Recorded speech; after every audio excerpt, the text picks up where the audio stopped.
ఆరోగ్య పరిస్థితి, ఆగమ్య గోచరంగా రోగుల పరిస్థితి,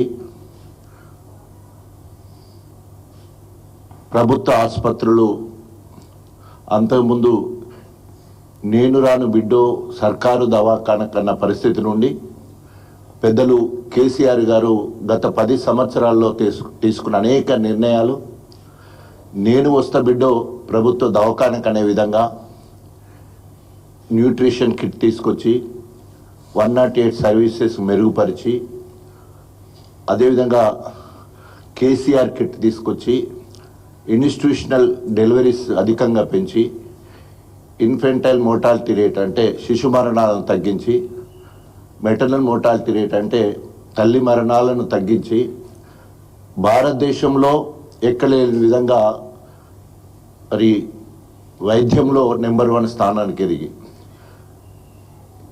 అంటువ్యాధులకు సంబంధించిన మలేరియా లాంటి విషయానికి వస్తే 2022-23 మొత్తం కలిస్తే కూడా 600 పాజిటివ్ కేసెస్ రాలేదు, ఒక్క మరణం కూడా లేదనేది అప్పుడున్న రిపోర్ట్.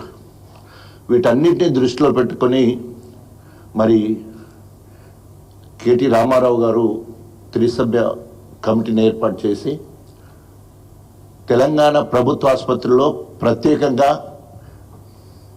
సికింద్రాబాద్ గాంధీ ఆసుపత్రిలో ఈ మధ్య కాలంలో మాతా శిశు మరణాలు ఎక్కువైనాయన్నట్టు, అదేవిధంగా గ్రామాలలో విష జ్వరాలు విజృంభించి ప్రభుత్వం ఏమాత్రం పట్టించుకోకపోవడం వల్ల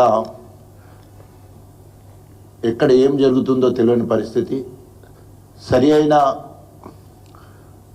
ప్రణాళిక లేకపోవడం వల్ల, ముందస్తు చర్యలు లేకపోవడం వల్ల, అన్నిటికంటే ముఖ్యంగా ప్రియతమ తొలి ముఖ్యమంత్రి కేసీఆర్ గారు పల్లె ప్రగతి పేరు మీద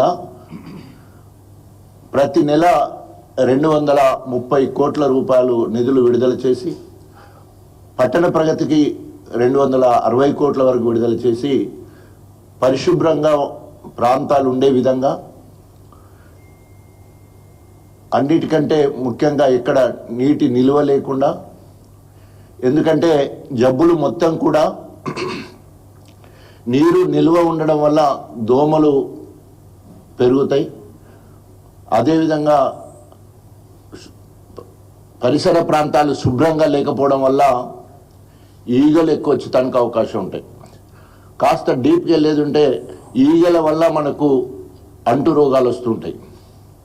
అంటే టైఫాయిడ్ కావచ్చు, మలేరియా కావచ్చు, అతిసార వ్యాధి కావచ్చు, హెపటైటిస్ కావచ్చు, ఎన్కెఫలైటిస్ కావచ్చు, ఇవన్నీ కూడా శుభ్రత లేకపోవడం వల్ల. అదేవిధంగా మనకు దోమల వల్ల వైరల్ ఇన్ఫెక్షన్, విష జ్వరాలు ఎక్కువగా వస్తే డెంగ్యూ, చికెన్ గున్యా ఇట్లాంటి జబ్బులు వచ్చేదానికి అవకాశం ఉంటుంది. ఇవి రెండు కూడా ఇప్పుడు ఒక పక్క పొద్దున్న దాకా ఈగలతో సావాసం, కంచం పొత్తులాగా, రాత్రి దోమలతో కాపురంలాగా కాంగ్రెస్ ప్రభుత్వం నడుస్తూ ఉన్నది. దోమలు డైరెక్ట్గా అటాక్ చేస్తాయి, అదేవిధంగా ఈగలేమో మనం తింటున్న ఆహార పదార్థాల మీద వాళ్ళు ఆ రకంగా జబ్బులు వచ్చడానికి అవకాశం ఉంటాయి. అంటే కాంగ్రెస్ ప్రభుత్వం ఈగలను, దోమలను కంట్రోల్ చేయడంలో వైఫల్యం అవుతూ ఉన్నది. చెప్పడానికి చాలా సింపుల్ థింగ్ అని, ఈ రెండింటి వల్లనే శుభ్రత లోపము, అదేవిధంగా నీటి నిల్వలు, వాటి వల్ల మాత్రమే జబ్బులను వచ్చడానికి అవకాశం ఉంటుంది.